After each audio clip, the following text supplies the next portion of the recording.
मैं भी NIT पढ़ रहा था और उसमें 2 सेक्टर है, एक तो आर्ट का है, दूसरा टेक्नोलॉजी का है। टेक्नोलॉजी के लोग अक्सर ड्रग यूज करते थे। मेरा भी संपर्क उससे हुआ, चेयरमैन घर में रहता था तो मैं भी शुरू हो गया इसमें हीरोइन जो भी क्या क्या, पहले तो 45 लाख का पी लिया और बाद में फिर छूट गया, और छूटा तो अपने आप छूटा, फेंक दिया तो फेंक दिया। बीमार भी हो गया था, 1 साल मेरा इलाज चला था, लेकिन पढ़ाई पर इसका कोई पॉजिटिव असर पड़ा हो मुझे नहीं लगा। हाँ, एक बात जरूर हुई कि आज के जो RPWD एक्ट है, दिव्यांग अधिकार कानून है, उसमें 21 प्रकार की जो दिव्यांगता है उसमें मेंटल इलनेस का मैं शिकार जरूर हो गया था। डिप्रेशन, हाइपरटेंशन, सिजोफ्रेनिया, इसका शिकार हुआ था। लेकिन जो शिकार करने आया था, हमने शिकारी बनके उसका ही शिकार कर लिया और उस ड्रग को ना बोला। और शायद यही कारण है, जो बालपन होता है इसको जितने रोकिए आपकी मत करिए, वो मत करिए, वो तो नहीं करता है। अगर किसी को रोके भी वहां मत जाओ, वहां मत जाओ, तो मन में जिज्ञासा, क्यों नहीं जाना, क्यों नहीं जाना। मेरे घर के लोग मुझे रोकते नहीं थे, शायद आपके घर के लोग भी आपको ना रोकते हो।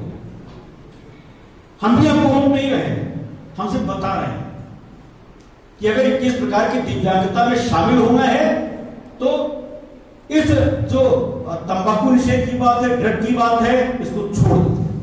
अगर शामिल हो जाना है तो मत छोड़िएगा, यानी अगर दिव्यांगता की श्रेणी में आना है, विशेष योग्यजन होना है तो मत छोड़िएगा, और अगर सामान्य रहना है, अच्छा व्यक्ति बनना है तो छोड़ दीजिएगा। चुनाव आपके हाथ में है, क्योंकि चुनाव पर लोकतंत्र आधारित है, तो जीवन भी आपका आपके चुनाव पर आधारित है, चुनना आपको है।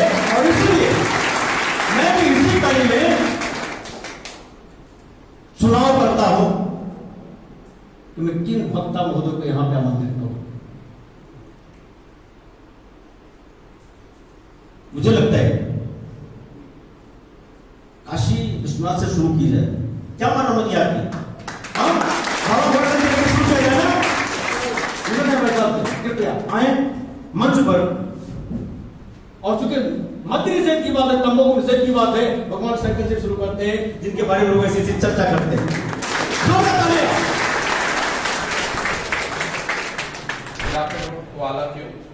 आज का विषय बहुत ही सहज और बहुत ही सजग है, और इस विषय पर चर्चा करने के लिए और जागरूकता की बात है तो सबसे पहले हमारे सचिव साहब, DNSA साहब, अभिनव सर का हम तहे दिल से हम सभी को शुक्रगुजार होना चाहिए कि उन्होंने अपने व्यस्त कार्यक्रम में से ये समय निकाला और आप लोगों के बीच में आए। और सबसे पहले आप लोगों से जुड़ने से एक अच्छी बात यह है कि हम सभी युवा हैं। यहाँ जितने भी लोग इकट्ठे हैं, हम सभी लोग 40 वर्ष की आयु के आसपास हैं या उसके नीचे भी हैं। भारत में पूरी दुनिया में सबसे ज्यादा आबादी युवाओं की है। आपको जानकर आश्चर्य होगा कि भारत की 30% आबादी युवा की है, और ये युवा आज सरकार बदल दे रहे हैं। ये युवा आज देश की नीतियां तय कर रहे हैं। देश के मंत्रालय में भी युवाओं की ही, देश का मंत्रालय हो या प्रदेश की, ये युवाओं की शक्ति बहुत अधिक है। लेकिन दुर्भाग्य की बात है कि भारत के युवाओं में ही दुनिया के सबसे ज्यादा धूम्रपान करने वाले व्यक्ति या तंबाकू का सेवन करने वाले व्यक्ति या किसी अन्य प्रकार का नशा और व्यसन करने वाले लोग शामिल हैं, जिसकी वजह से तमाम तरह की परेशानियों का सामना हमें, हमारे परिवार को, हमारे समाज को और समाज के बाद हमारे देश को उठाना पड़ रहा है। तो यह विषय बड़ा गंभीर है, इसमें हम सभी को शांति से विचार करने का समय है, क्योंकि देर होने के बाद किसी भी चीज का कोई इलाज नहीं होता है। इसी तरह तंबाकू है। तंबाकू किसी भी प्रकार का हो सकता है, वो चाहे हम गुटखा खाते हों, पान मसाला खाते हों, या सिगरेट पीते हों, या ई सिगरेट। आप सभी लोग ऐसे इंस्टीट्यूट में है, युवा है, तो अब एक नया कल्चर आया है ई सिगरेट का, जिसमें सलाई, माचिस और किसी की जरूरत नहीं होती है, वो बैटरी से ही चलती है। तो ये नया कल्चर है। वो आप टीवी पे देखते हैं अजय देवगन को या किसी भी स्टार को सभी विमल पान मसाला खाते हुए, पान बहार खाते हुए या रजनीगंधा खाते हुए। रजनीगंधा खाने से कदमों में दुनिया आती है? रजनीगंधा खाने से जगह पे थूक के अपना शर्ट गंदा होता है। रजनीगंधा, पान बहार, विमल से दुनिया कदमों में नहीं आती है। दुनिया कदमों में आती है आपके कलम से, आपकी मेहनत से। जिस दिन आप पढ़ेंगे, जिस दिन आप आगे बढ़ेंगे, उस दिन दुनिया कदमों में आ जाएगी।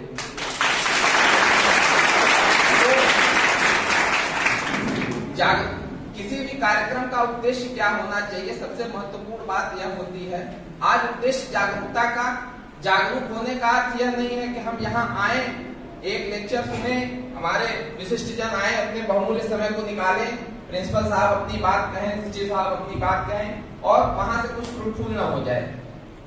हर दुनिया में हर वर्ष 70 लाख लोग तंबाकू के चपेट में आने से मरते हैं। तंबाकू का सेवन करने वाले जो आंकड़े हैं, ये WHO के आंकड़े हैं। आप जाएंगे, सभी लोग के पास मोबाइल, आप नेट पे सर्च करिएगा। तंबाकू का सेवन करने वाले जितने भी व्यक्ति हैं, उनकी आयु 10 वर्ष ऑटोमेटिक कम हो जाती है। अगर वो 70 में मर रहे हैं तो इसका मतलब वो 80 तक जी सकते थे। अगर वो 40 में मर रहे हैं तो वो 50 तक जी सकते थे। और तंबाकू का सेवन करने वाले प्रत्येक 2 व्यक्तियों में से 1 व्यक्ति की मौत का कारण तंबाकू होता है। आज हम सभी लोग तंबाकू पे चर्चा कर रहे हैं, तो तंबाकू के नुकसान, तंबाकू से ना सिर्फ कैंसर होता है, ना सिर्फ ब्लड प्रेशर होता है, ना सिर्फ शुगर होता है। आपको जानकर के आश्चर्य होगा, मैं जब यहाँ आ रहा था, जब मैंने पढ़ा इस विषय को, तब मुझे पता चला कि तंबाकू पीने से हड्डी की भी बीमारियां होती हैं। तंबाकू पीने से अगर शरीर में फ्रैक्चर है तो भी जुड़ने में हड्डियों के ज्यादा समय लगता है। तंबाकू पीने से हमारी त्वचा खराब होती है। तंबाकू का सेवन करने से हमारे दांत खराब होते हैं। तंबाकू का सेवन करने से हमारी आंखें खराब होती हैं। आप ये जान जाइए कि ऐसा कौन सा शरीर का आपके अंग है जो कि तंबाकू से इफेक्ट नहीं होता है। तो आप ये जानिए कोई अंग ऐसा नहीं बचता है जो कि तंबाकू के सेवन से आपको बचा पाए।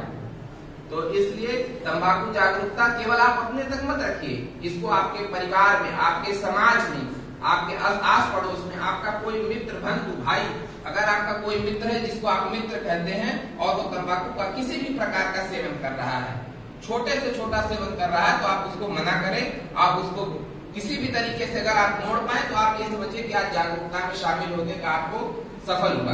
अन्यथा ये सारी बातें मिथ्या हैं, ये कथित, ये कही हुई बातें हैं, किताबों में भी लिखी हैं, दीवारों पे भी लिखी हैं, टीवी पे प्रचार भी आता है। जब आप देखें कि हर कोई भी ऐड आता है धूम्रपान का, तो नीचे छोटा सा लिख के आ जाता है कि धूम्रपान करना स्वास्थ्य के लिए हानिकारक है, लेकिन हम कोई उस पर ध्यान नहीं देते हैं। हम में से कोई उस पर ध्यान नहीं देता है।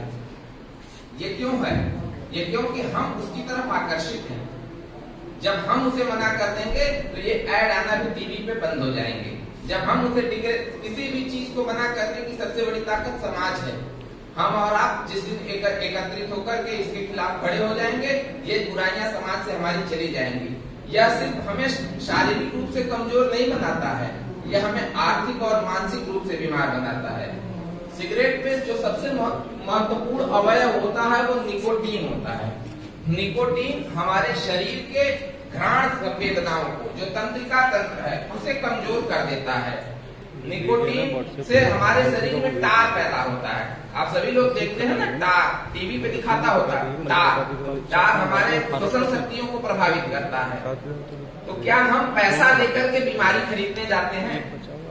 अगर ये है आपका चुनाव, जैसा कि द्विवेदी जी ने कहा कि अगर आपका ये चुनाव है तो जीवन आपका है, आप स्वतंत्र हैं, लेकिन आपके अपने लिए बेहतर भविष्य के लिए सबसे अच्छी यह बात होगी कि आप इस जागरूकता में शामिल हुए। अगर इनमें से 2-4 भाई बंधु भी अगर इस चीज को अपने साथ लेके जाएंगे तो ये जागरूकता से भी सफल माना जाएगा। अन्यथा किताबों में भी अच्छी बातें लिखते हैं। धन्यवाद।